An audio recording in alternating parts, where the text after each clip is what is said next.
হয়ে গেছে, এবার আমি নামিয়ে নেব। বন্ধুরা, ডিমের পাতলা ঝোল হয়ে গেছে। এইভাবে করবেন বন্ধুরা, খুবই ভালো লাগে। কম তেল মশলায় করে দেখবেন। আপনাদের কাছে অনুরোধ, এই চ্যানেলে যারা নতুন অবশ্যই একটা সাবস্ক্রাইব করে দেবেন। ফেসবুক পেজ থেকে দেখছেন ফলো করে দেবেন, কমেন্ট করে জানাবেন কেমন হয়েছে, লাইক করবেন, শেয়ার করবেন। প্রথম থেকে শেষ পর্যন্ত ভিডিওটা দেখার জন্য আপনাদের কাছে অনুরোধ থাকলো। চলুন যাই, প্রথম থেকে শেষ পর্যন্ত দেখতে থাকি। চলুন যাই। 4টে ডিম সেদ্ধ করতে দিয়েছে। বন্ধুরা, কড়া গরম হয়ে গেছে। এখানে পেঁয়াজ, রসুন আর টমেটো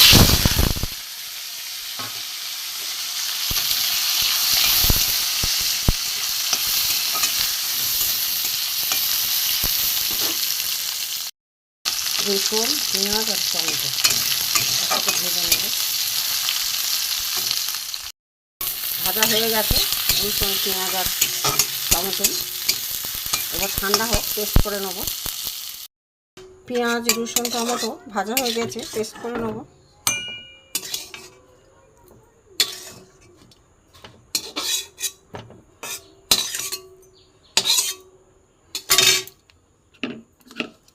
পেস্ট করে নেব। তেল গরম হয়ে গেছে, আমি একটু হলুদ দিয়ে দিয়েছি। ডিমগুলো আমি ভেজে নেব, লাল করে ডিমগুলো ভেজে নেব। তেলের মধ্যে আমি একটু হলুদ দিয়েছি, একটু নাড়াচাড়া করে লাল করে ভেজে নেব। ডিম লাল করে ভাজা হয়ে গেছে, দেখুন। তুলে নেব। এতে আমি দেবো একটা তেজপাতা আর গোটা গরম মশলা।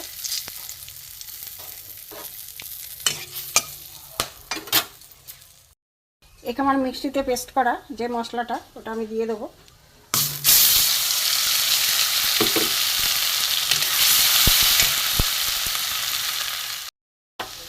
এখানে মশলা দেবো লঙ্কা গুঁড়ো, হলুদ গুঁড়ো, জিরে গুঁড়ো, গরম মশলাগুলো, আর এখানে আদা গ্রেট করা দিয়ে দিলাম। দিয়ে আমি একটু কষিয়ে নেবো।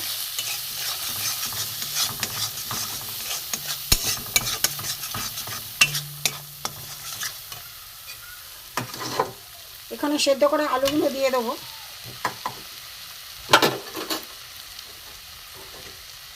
ডিম, আলু সব দিয়ে দেবো। এবার কষে নেবো।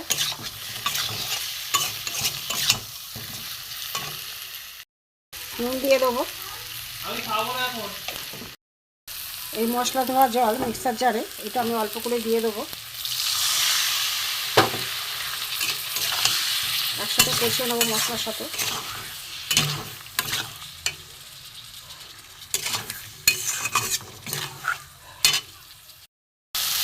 ডিম আলু কষে নিয়েছি, দেখুন তেল ছেড়ে দিয়েছে মশলা থেকে। এবার আমি একটু জল দিয়ে দেবো।